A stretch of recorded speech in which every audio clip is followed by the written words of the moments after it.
Welcome back to Hope, you lovely bunch of people, to another and, in fact, the final episode of Youth in Conservation.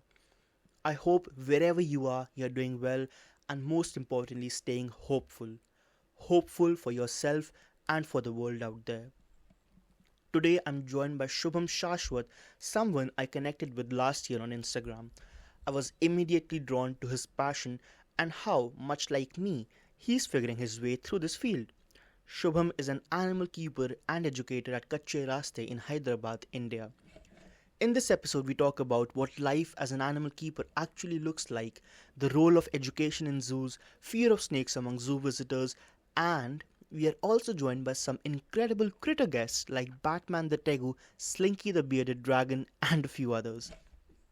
I really enjoyed this conversation, especially because Shubham and I had only ever spoken over Instagram messages before, so this was our first live interaction as well. But what makes this episode special is that it doesn't come from seasoned professionals, but from people like us and many others out there who are learning, figuring things out, and doing the best they can with where they are. That's what youth in conservation is all about. I hope you enjoy this conversation, and if you do, don't forget to follow both me and Shubham on social media.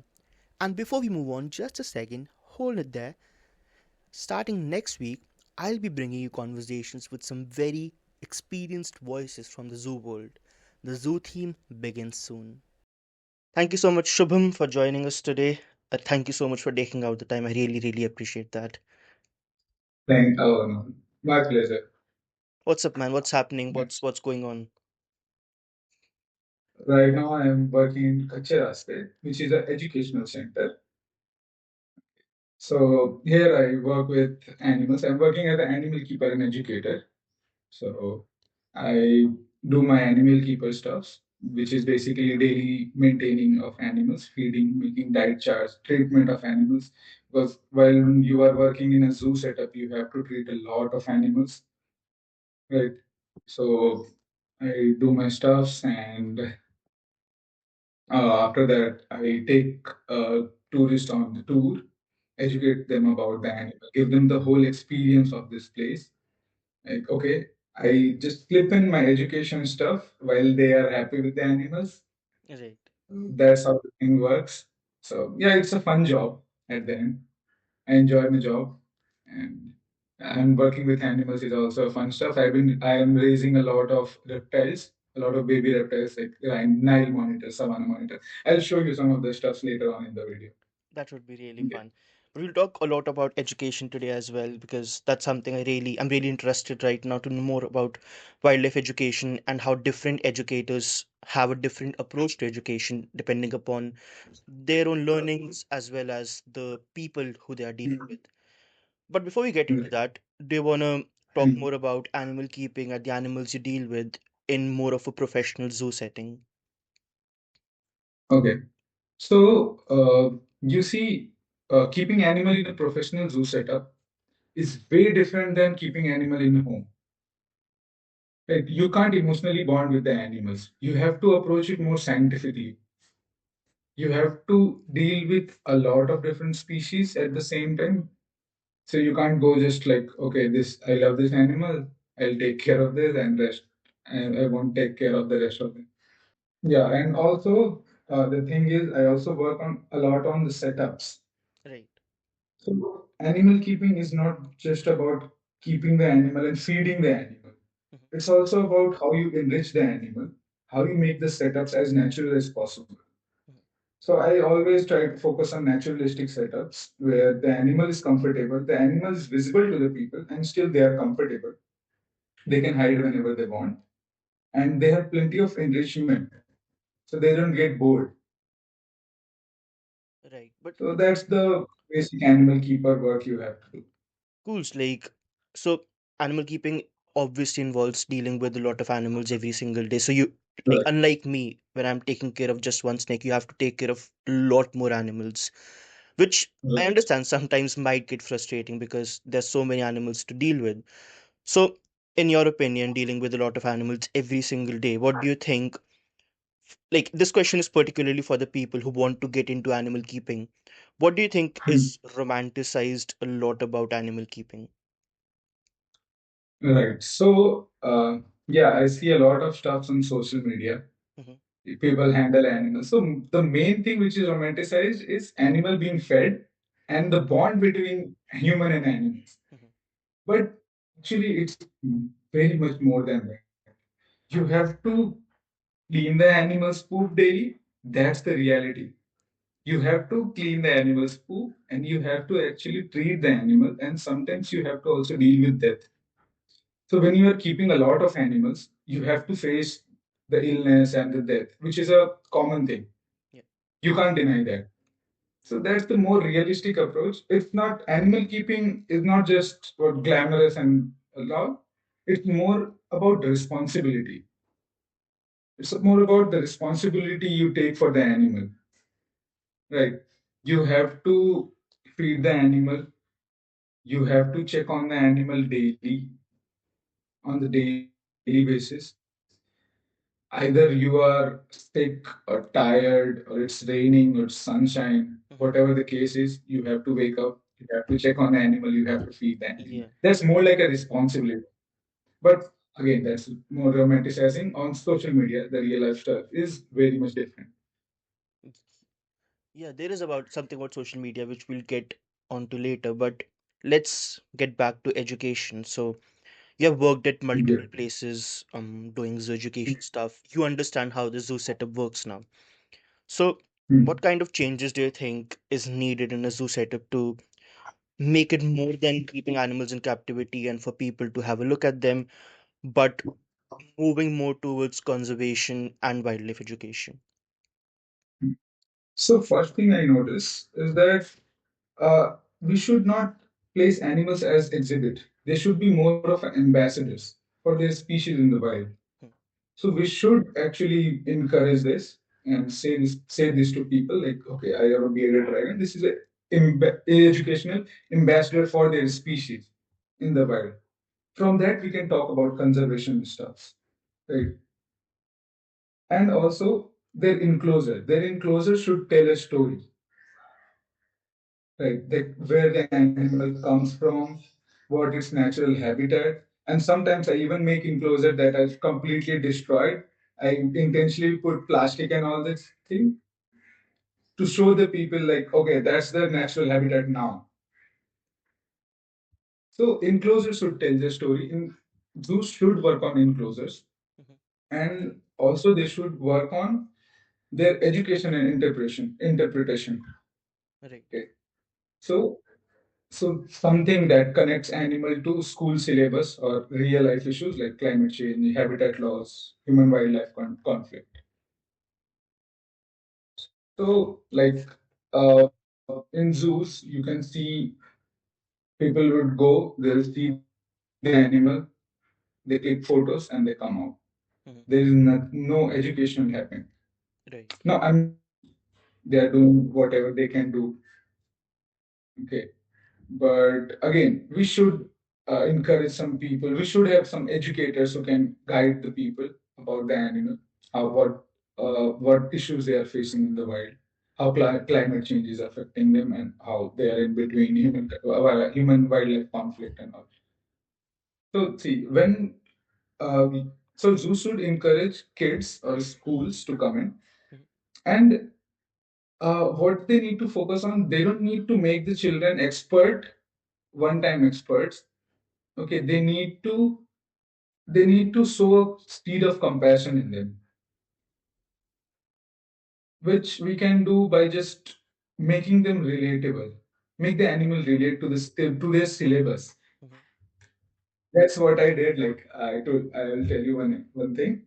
So about 15 days earlier, there was a school was coming here in Kacharaste. Right. So they were all mostly ninth, 10th standard kids.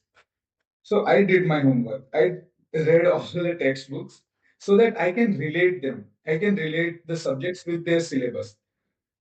Then what? When I did this, I see that okay, kids are curious now because they know something. I can't just put scientific terms. I can't just throw just random scientific terms on that. They're kids. They don't know about it. They don't know what's morphology, what's taxonomy. Yeah, So basically, for educating, you have to make the content relatable. that's very true because I guess that's something when I did a podcast with Ishan, he talked a lot about relatability, and that makes a lot of sense to make things relatable for children.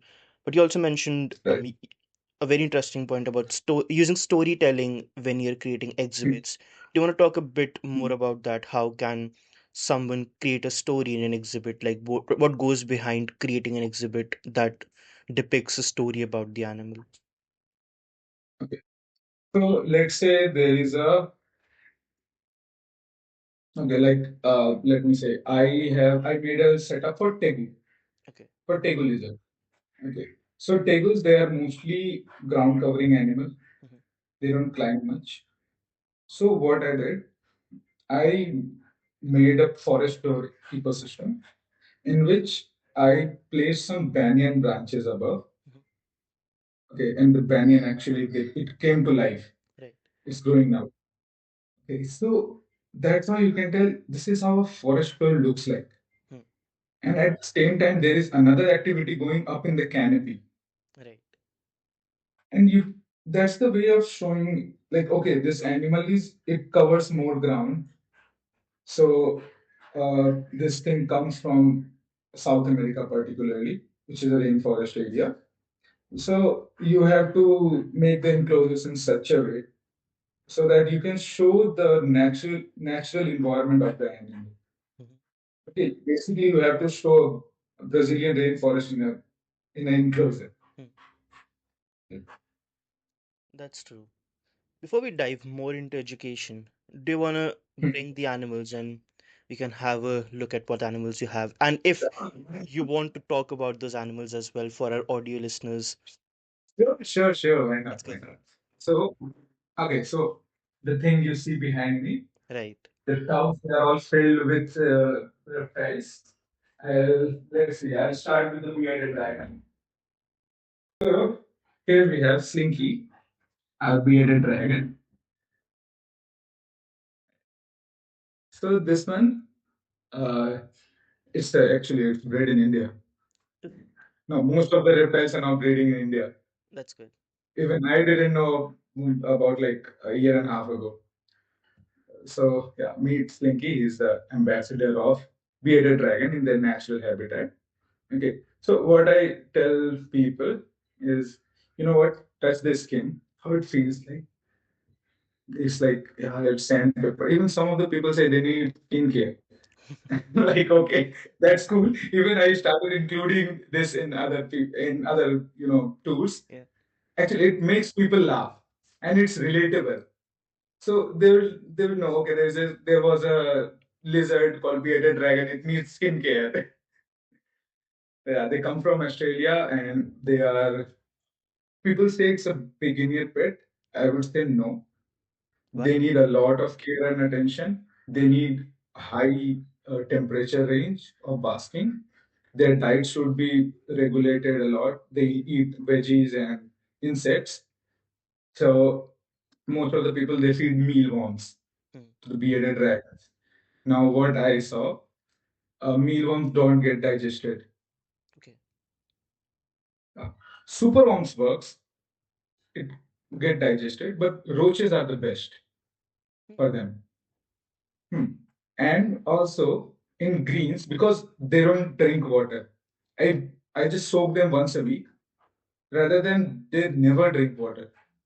Whatever moisture they need, they take from the food they eat, the leaves they eat, right? That's why feeding bearded dragon leaves is a very important task. And I'm mentioning it as a task because they are very picky. Okay, if you give them the option no, they would never choose green. So for that, we do one thing: we feed the greens in the morning and the insects in the evening. That's interesting. Yeah, and they need high exposure to the UV light. And one thing which is very common with bearded dragons, in particularly, is respiratory infections and what is called an MBD, metabolic bone disorder. Okay. I saw a lot of people who sprinkle calcium in their greens, Hmm. which they don't eat much. I request them to use calcium in their cricket or insect diet. Right.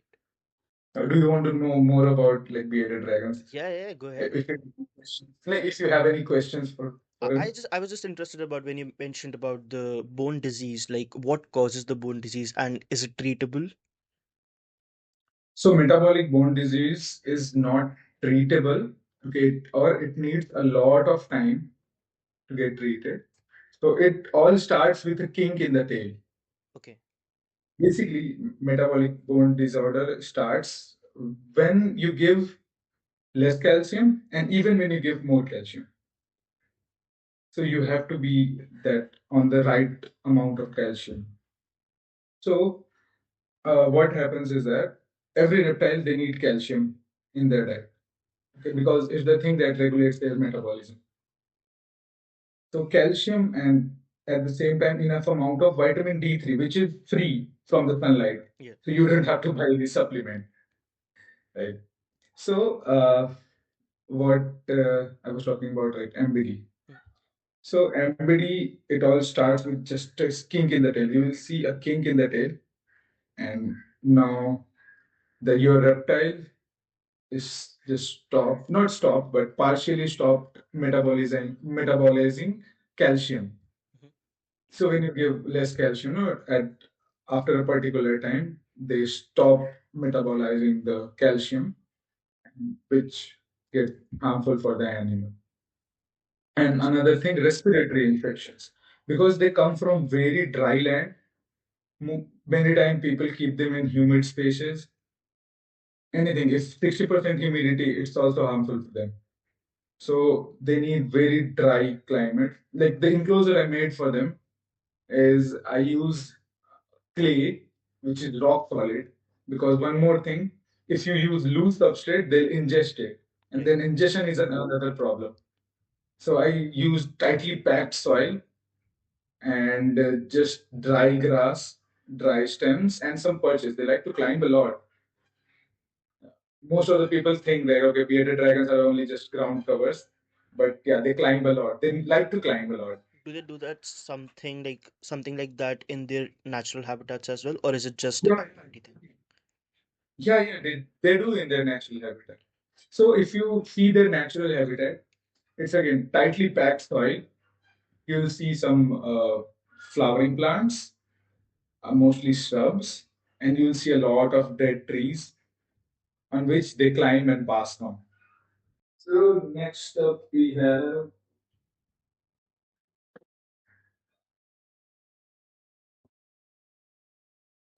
next thing we have Batman.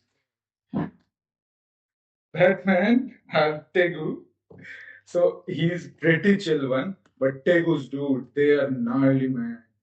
We have one Tegu in their natural setup, which is crazy. He'll jump on me when I go to feed. Yeah, He just jumps on and try to grab my finger. So they can be nasty. They can be nasty, but like, see, he's pretty chill because I'm working with him. I'm handling him daily, and now they come from South American region. right. Okay. We have one more thing, red tegu also. So both are different species. This is black and white tegu, and another one is red tegu. See how it's flicking his tongue. So see, because I work with him a lot, I can touch his mouth without any problem. Mhm. Basically, I'm giving him signs that okay, I'm not harmful. I touch his whole body so that he can realize my touch. Okay. And if whenever he's not comfortable, I'll just put him back. So here we have Batman. And one more thing about educating animals is that I give them cute names because nobody's gonna know what is a black and white tegu. Everybody's gonna know, oh, I saw Batman in Kache Raste. That's pretty good. Right. I had a question about Yeah. tegu. So I've seen a lot of the times when people keep tegus in captivity, they tend to Mhm. feed them a lot because Tegus just go for the food. If you feed them three rats, they'll just eat that as well because they are very food focused, food motivated. So how do you ensure that that's not something that happens to animals when you're keeping them with you in Kachiraste? Okay, so I always look at their poop cycle. Okay, if it eats today and poop tomorrow, it's a good sign. I don't overfeed because see the chicken no, it can stay in the stomach and start rotting, start fermenting, which is bad for their gut health. Right. Let's say if temperatures are not adequate, if temperatures got low, then their digestion will be slowed down, and slowly they'll have this problem. They start having internal parasites and stuff because you feed chicken, it contains a lot of salmonella, and even with rats, even if it's all their prey items, they have this. And also, I ensure to mix a lot of fruits and vegetables with them in their diet because they are not totally carnivore. They also eat fruits and vegetables. I give them a lot of boiled pumpkin and papaya, banana. He loves it. But I always mix it with chicken so that it doesn't know the smell That's smart. or he will become picky. And their nails are sharp and they have a very fragile tail. Hmm. I said never touch the tail because it's very fragile. It will just he will drop his tail like this. Yeah. It is. And they'll grow up. They'll grow big jaw muscles. Mm. You know, you have seen Yep. maybe you have seen this. So they have big jaw muscles to crush down anything. That's why I would say never handle a wild tail. Definitely. And that's why I'm working with him so that I could make him educational ambassador. I could show him to people. Now I'll bring the red tegu. So here we have red tegu. See, Oh, that's we don't, beautiful. I don't have a name for him, but for her actually, she's female. For her, maybe you can suggest one. Oh, that's a hard one. Never named Tegu before. To be honest, I didn't even Me name too. my own snake. Yeah. Even I am very bad with naming. You So have yeah, Batman, you can name her Wonder Woman or something. Wonder Woman. Yeah, right. That sounds cool. So, yeah. So the black and white tegu and Right. this one red tegu, they all share common, almost common native ranges. Are they They found are in found. wild as well, or are they something that's bred particularly? No, they are found in wild. So the tegus, they have like three species of tegu. Okay. One is Argentine black and white tegu, one is red tegu, and there is another one called blue tegu. Or I think the internet has some other name. Blue tegus are much smaller in size. Even these ones, the red tegus are also a bit smaller than the black and white tegus, but they are found in wild. And one thing I'm actually it's also new for me, the red tegu. And the thing I'm noticing initially is their shedding issue. I don't know why, but they have some shedding issues. You see a lot of, I don't know if you can Mm-hmm. see or not. Yeah, So they shed in pieces rather than the black and white tegu. It will shed the whole thing on its own. So okay, I'm also learning about red tegus. Yeah, they're cool. She's not the very friendly one, but I don't mind that because I'll work on her when she'll grow a bit.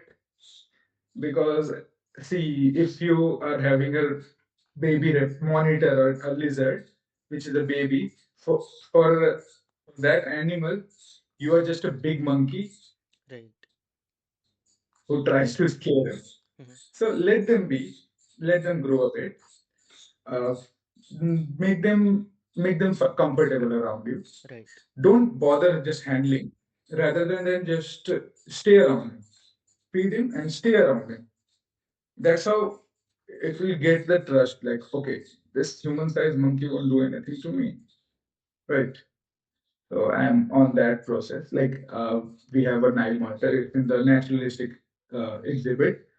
Now, I don't usually take him out because he's a cranky one. Mhm.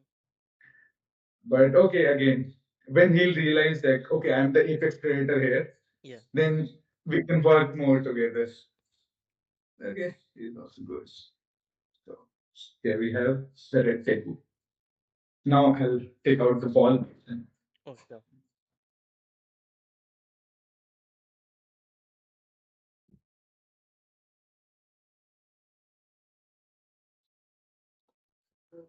So,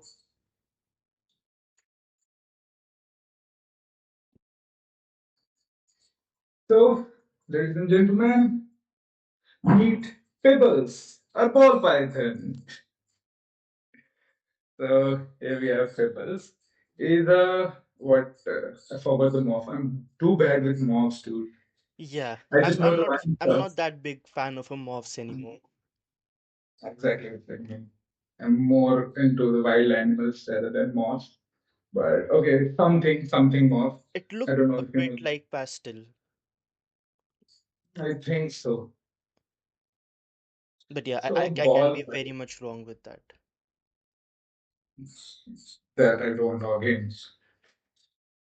So here we are. It's also educational ambassador, and people love ball pythons. They love ball pythons. They just go crazy for the ball python just to handle it. But now I have to make sure that they don't handle them much or they don't distress the animal. I show them what's a good touch and what's a bad touch. What is if animal is stressed or not. Right. But yeah, people like it, and they go nuts. Really, they go nuts for the ball python. They're like, "Oh, big snake! Will they bite or will they not?" And like, no, no, no, they won't bite. So yeah, I learned one thing. What I do with the ball python, you see that box behind me? Yeah. That's a brooder. Oh. Okay, yeah. So basically, it's just a wooden box with a heating bulb inside. Hmm. So whenever I have to feed him, I put him inside the brooder, leave it for 1 hour. Their body temperature gets up. They get super active and food motivated. Hmm. Then I give the prey and leave the snakes in the brooder till it poops. So by doing this, he knows, okay, he knows what's the feeding time and what's not the feeding time. So when he's out, it never bites. That's interesting. Yeah.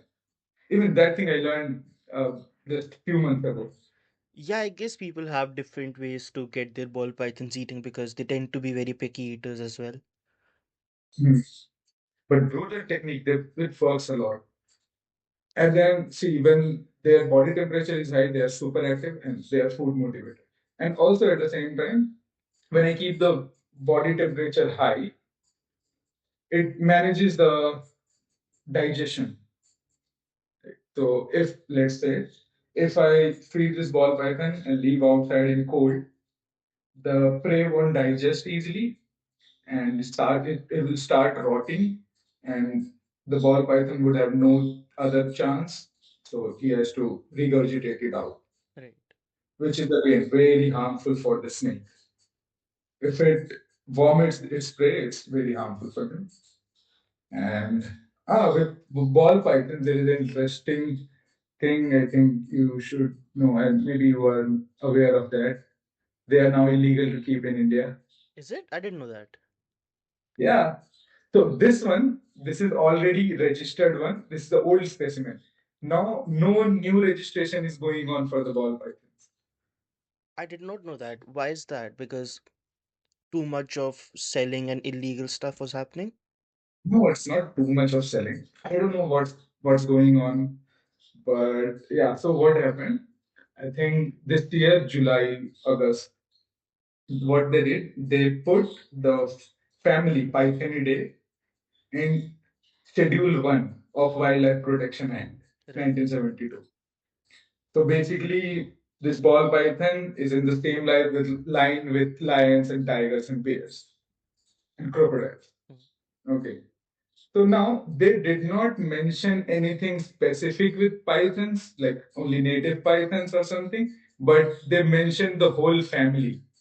Right. Now, because of that, ball pythons are illegal now. That's crazy. I did not know that.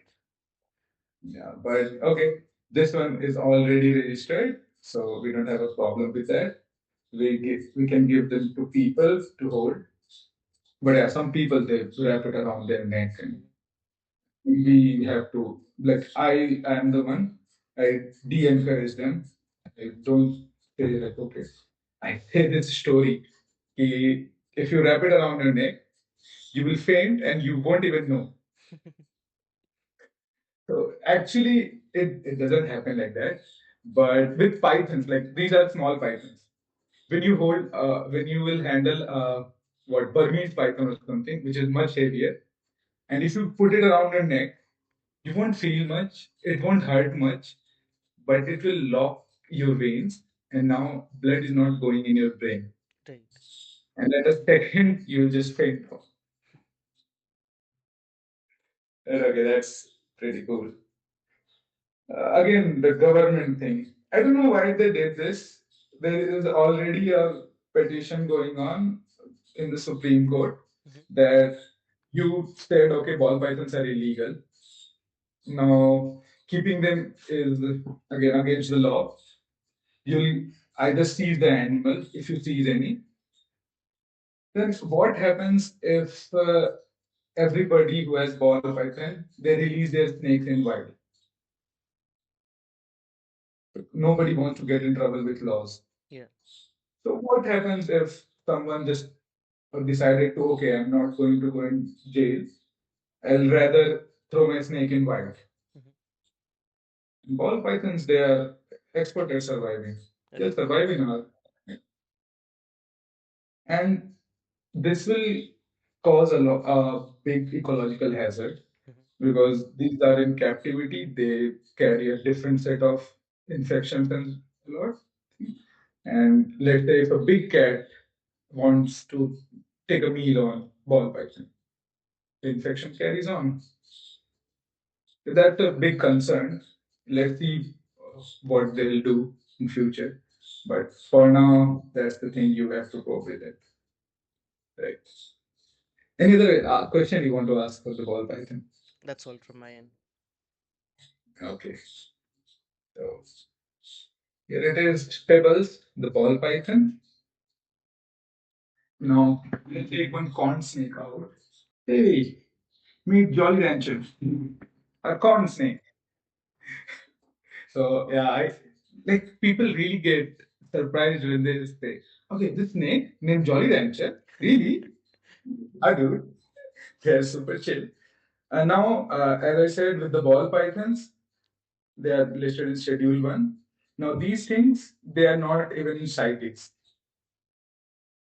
so that's why you can keep them without any legal trouble or anything. Mhm. Okay, and also they are not endangered in the wild. Yeah. Right? But it's no, it's very close to the wild moth. We have another one that is, I don't know again what the morph is, but yeah, that's the very close one. And you can see why they are called corn snakes because the underbelly it looks like corn, the native, the original corn. Yeah. The corn we eat is very hybrid thing. And unlike ball pythons, they have very high metabolism. Right? So they need to eat a lot, and they need a lot of what crawling space. So they also they also slither a lot. And Would you say see, they are there's better more. pets than ball pythons to keep? You know, baby corn snakes, no. Adult ones, yeah, because babies they can have a lot of problems with feeding and all. If they stop feeding, you can't force feed them. Force feeding them is like killing the snake instantly. And also, they go if they are babies. If you not care them well, they'll easily catch respiratory infections. Okay.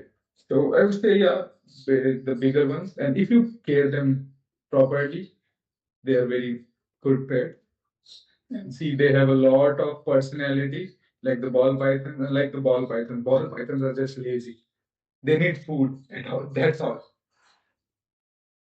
And yeah, one more thing I saw with the common snakes is this, like she's a female.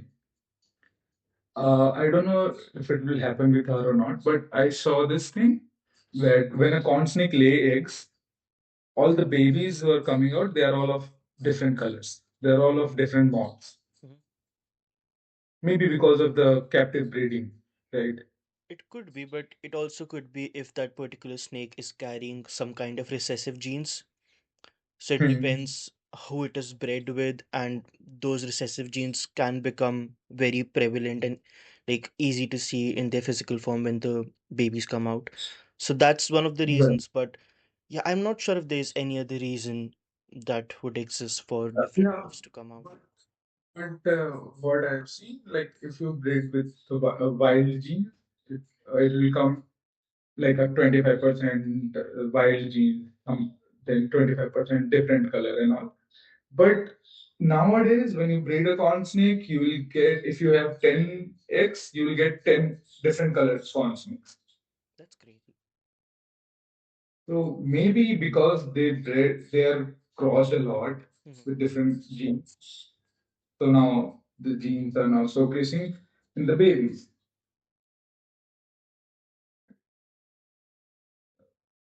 Yeah, here we have this thing. And after that, I have an amphibian, not a reptile, to show Okay, you. let's go. Again, I don't have a name for it, but she's a Australian tree frog or dumpy tree frog. No, they are very interesting animal to work with because first thing they are dumb. Yeah. Okay, they don't go out for hunting. They just stay in one place and they expect the food to come to them. It's crazy. And even if they look dumb, see, they are very cool animals. Oh, I clicked a photo today. I put it on my story. So pretty Yeah, nice. I saw that one. Hmm. What cooking today?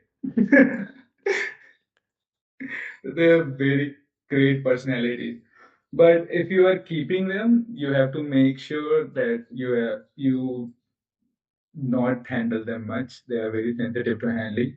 I don't handle them very often. And also, while handling, you have to have clean hands because you can transfer the bacteria, pathogens directly to them by the skin because they absorb things from their skin. Right? Yeah. So this is a baby. We have a big one, which her name is Dumpy. She is Dumpy Junior. Beautiful. And yeah, they change color Do they? according to temperature. Yeah, they so when it's cold, they go more dull and dark in color. Even they turn into like olive green color. And when it's bright, they turn into this bright green color. She is watching me. See, she has an eye on me. If I rotate my hand, she'll also rotate. See, if I rotate my hand this way, now she's watching me. And at any time she can jump. Yeah. Like frogs are unpredictable. But actually, I love keeping frogs now. But see, when you have one dumpy tree frog, you have to you have to feed him. Like I feed them every alternate day. Okay. Either roaches, insects, roaches, mealworms mostly. I feed them earthworms also.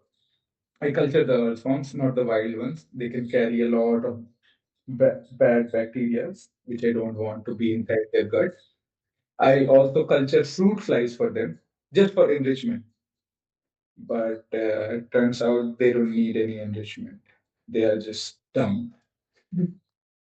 They'll just sit in one place. If the flies flying around them, they're like, okay, my dad will give me food.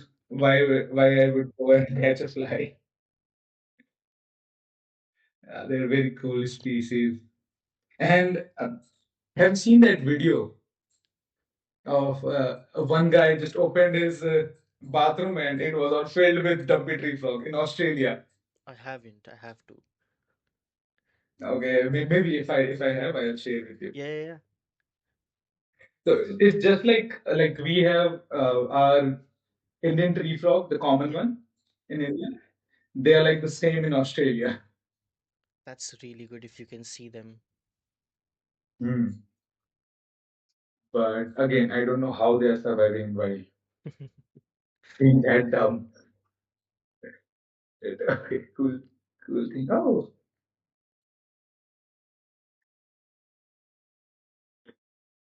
so okay, divide them. Or her, I don't know the gender right now. So yeah, that's all for the animals. That's lovely. But a question I was thinking when you're handling animals, like, so a lot of time you have to work with animals, so it involves a bit of handling and very educating people. You like Mm, it is a way of getting the fear out of them to maybe handle a ball python. mm, But for example, you posted a picture on Instagram handling a ball python or a corn snake. Now, that might encourage a lot of people to go out and handle snakes, but they won't know the mm, context, why you handled it, how you handled it, how much experience you have while you handled an animal. So, as an educator or as a person who posts on social media, what do you think about that? Like as an educator, how can you educate people to ensure that a lot of mishandling does not go in? Because like unlike you, there are a lot of mm, influencers. Like I'll name one as well, the real Tarzan, which I've seen a lot. Like mm, he does some shit which no one should do handling animals, and it's to the point that it's very much animal cruelty. And mm. having a lot of followers and influence, it influences people to go out and handle venomous snakes and think that it's cool. How do you think as an educator you can educate people to properly handle snakes and, to be honest, not handle them as much as possible? Yeah. So what I always verbally encourage people to not handle the animals if not necessary. Right? They see few seconds of video of someone handling an animal, but they don't know the years of experience behind it. You have to see a lot of things. Like you have to see the behavior of the animal while handling it, right? You have to have the proper knowledge and the proper training to handle the animal. You should not just go and pick any random snake or any random reptiles. It could be harmful for you and that animal at the same time, right? So the thing is, I try to verbally tell people to not handle animals. Right? Like whenever kids come in, I give them ball python to handle, but at the same time, I also tell them, don't kids, don't go and pick snakes in your garden and in your colony. Okay, that can be dangerous. This one is a friendly snake, and this is this is what that's why we are showcasing it to you. It's not here so that it's not here to give you a license to go catch any snake. Hmm. It's here to show you how a snake feels like how a snake looks like, and how there are different type of snakes. Like most of the time, people come and they say, "We is it venomous? Have we removed the fangs?" Then we say no. So there are two types of snakes. There are venomous and non-venomous snakes. So I say them. So the 90% of the snakes they are non-venomous. Just the 10% are venomous. But because of the 10%, people feel every snake is venomous. But still, you should not go and handle animals just because it looks like the ball python you handle in the park. So yeah, I think I'm still learning what could be the best thing. But yeah, so verbal communication actually works for me for now. That's really good. And like, since we're talking about education, okay, Wait, we'll come to education, but since we're talking about handling reptiles and students and children getting into it, learning about them, do you want to walk us through how did you get into reptiles? Oh, me? It's just curiosity, I think. So as a kid, I was very curious for animals, and then I started seeing snakes uh, who are being killed by our local people. And for that time, I was like, why the snake? Why only the snakes? Why they are in so much of harm? Why they are so misunderstood? So as a kid, I started studying on them. Like, okay, what's the behavior? Is it really runs before people? Are they really willing to bite people? And while researching about them, I get educated. Like, okay, snakes are not evil. Then I started working on with them. First, I started with rescues. So there is one rescuer at my place. I just called him one day. I'm like, sir, मुझे please ले लो अपने साथ. मुझे please rescue कर लो ना, please. He denied. Then another day, I called again. Sir, please. Then another day, I just I irritated him a lot.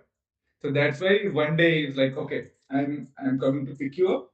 I'll take you to one rescue. You just shoot my video. I'm like, okay, done. So I started to do this thing. I used to make his videos, and in return, he used to teach me how to handle venomous snakes and snakes in general.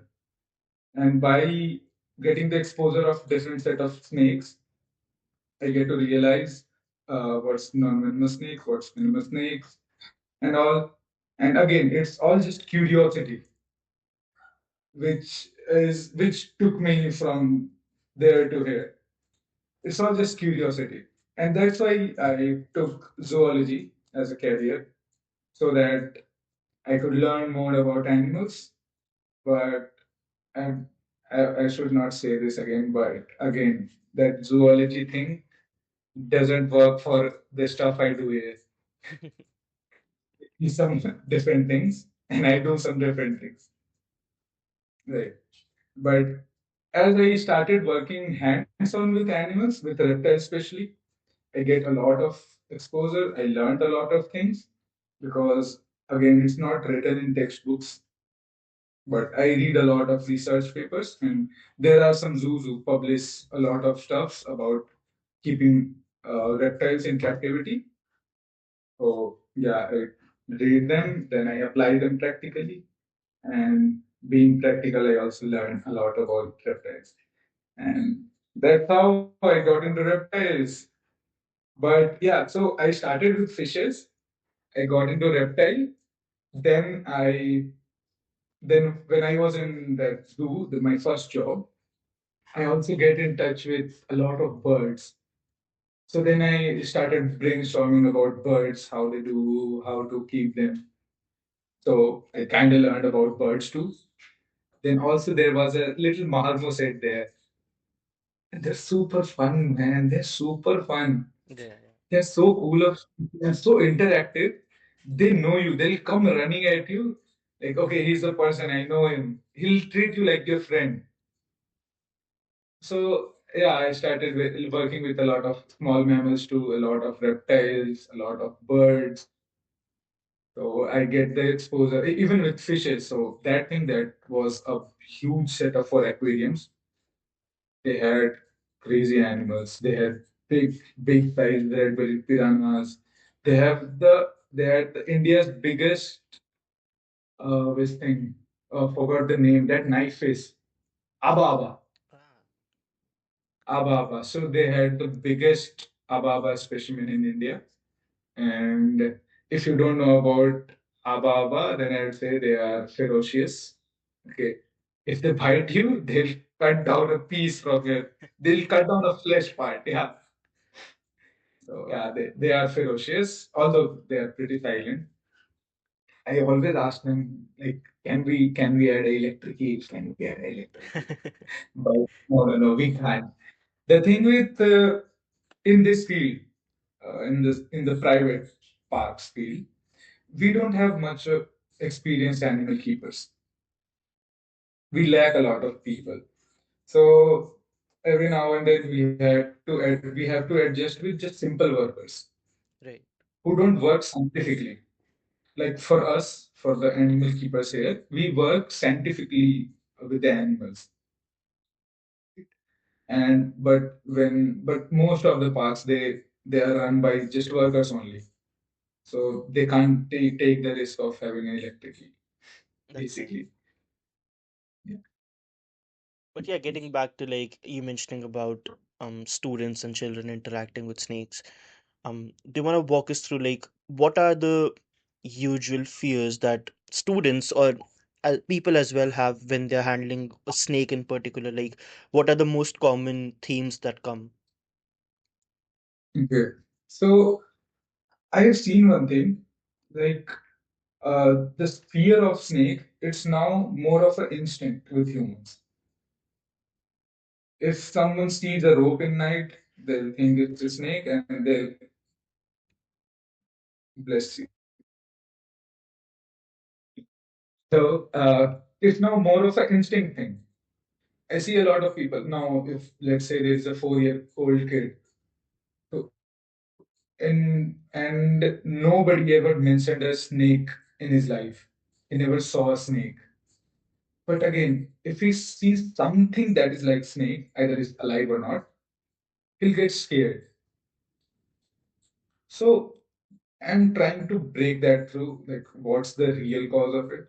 But for adults, it's all the what the things they were taught as kids. So the main fear, as I said, venomous. Like they think all snakes are venomous and all snakes bite. So that's the thing they fear the most. Anything that bites, humans are scared of it. Yeah. So the first misconception is that snakes bite. Okay, it's okay. Snakes bite. The wild snakes bite, but they don't bite intentionally. Right?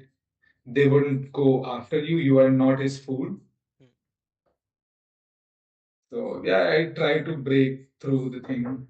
So another question about same thing. Like Hmm. I had this topic in the last podcast as well, and it is something I guess we have mentioned while we did chat on Insta about having more educational facilities and incorporating more and more education. So Hmm.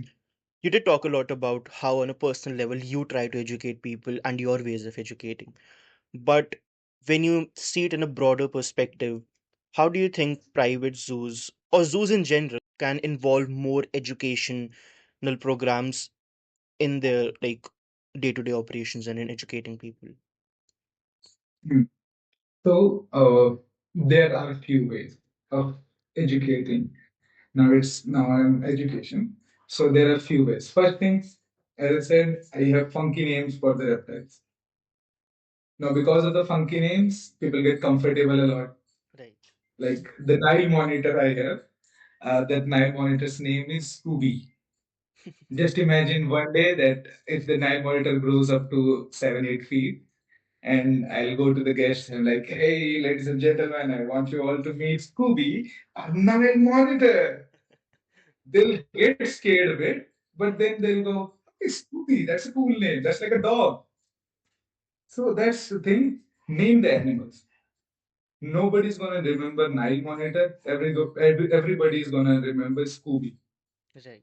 They'll say, okay, I met Scooby at Kachiraste. I met Scooby there. I met Batman there. I met Jolly Rancher there. So first thing is that give cool names, give comfortable names to the animals. Like don't go for that like Transformer, the Optimus Prime, or tegu.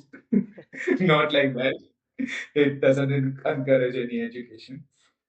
Uh, so yeah, first thing. Second thing is storytelling. Give the animal a story, like how your experiences with the animal. Not like this is a bearded dragon. This comes from Australia. This eats that. This eats that. It doesn't drink water, and that's all. Go for like meet Slinky. Slinky, I have been keeping this animal for a while, and he's so friendly. He'll rather sit on my lap or sit on my t-shirt, and he's very comfortable. He's such a great personality. You know, when it sees another animal with me or another reptile, let's say I'm handling a tegu, and he's inside his enclosure, he would bob his head. He's like, get off from my dad, dude. So these are the things that will attach to the people. Another thing is the relatability. Make the people relate something relatable about the animal. Don't go for fancy terms. Okay, as a science student, we know a lot of fancy terms, Yeah. but throwing out fancy terms will actually confuse the people rather than educating them. So it's more like to, okay, go for simpler terms. And if it's school students, I would say as an educator, do your homework. Do your homework, read the textbooks, see what's relatable. Right. Like with plants, I also do with education with plants too. So with plants, I teach them about monopet and dicot. Very simple, basic thing. But kids go crazy after knowing this. They're like, oh, okay, the roots are like this only. And I'm like, yeah, dude. So make them interested in it, make them curious, make them laugh. First thing, yeah, make them laugh, crack jokes at them. So that's how you can encourage their curiosity. Again, you can sow the seed of compassion by curiosity. Make them curious about the animal, so that they'll go in their home and they'll search about the animal in the internet. That's how the thing starts. That's how they'll start thinking about nature Yeah. and animals, right? And slowly, if they search ball bite, they'll also get to know about king cobras. And with king cobras, they'll also get to know that okay, king cobras are endangered. So that's how the thing proceeds. Again, curiosity. Make them curious. Make the kids curious. Even the adults, make them curious. Say things that are more relatable rather than the things that are more complicated. That's So that's yeah. I don't know if the world works like this, but this works for me. that's crazy, man. I love your passion for wildlife education. But before we end, before we go, do you have a message of hope for the people? That's something I ask all my guests, to give out a message to all the people who might have lost hope in conservation or just in life in general. So, do you have a message of hope for the people out there listening to this podcast? So yeah, hope for the conservation, right? We so like I said, conservation. Yeah, there is still a hope by education, right?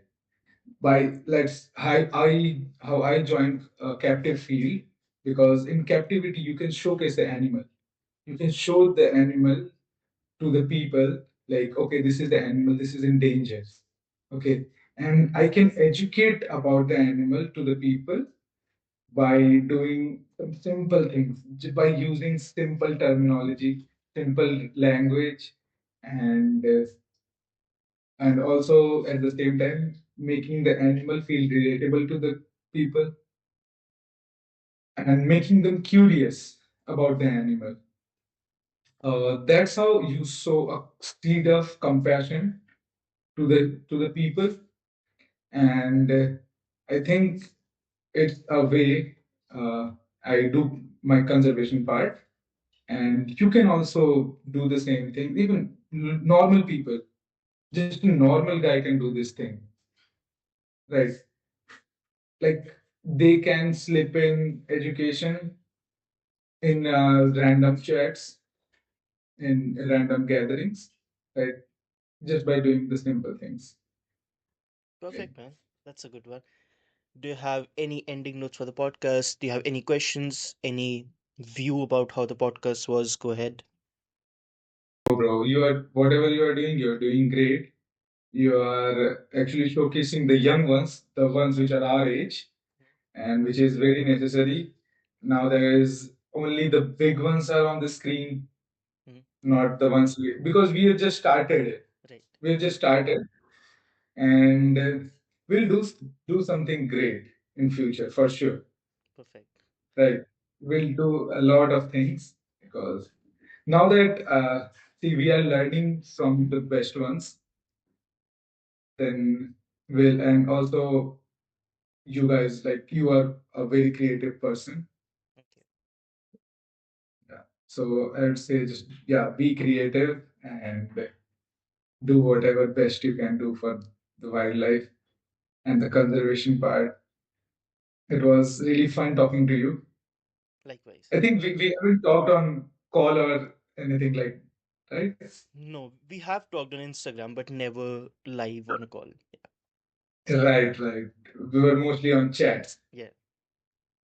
And yeah, it was very fun talking to you. It was great podcast. I would say do this more often and yeah, get a lot of people. I would like to get to know what their ideas are about conservation, about wildlife. Yeah, it was great. Perfect. I had a fun time. Thank you so much, man. Thank you. Welcome, welcome. You too. Thank you, Sue.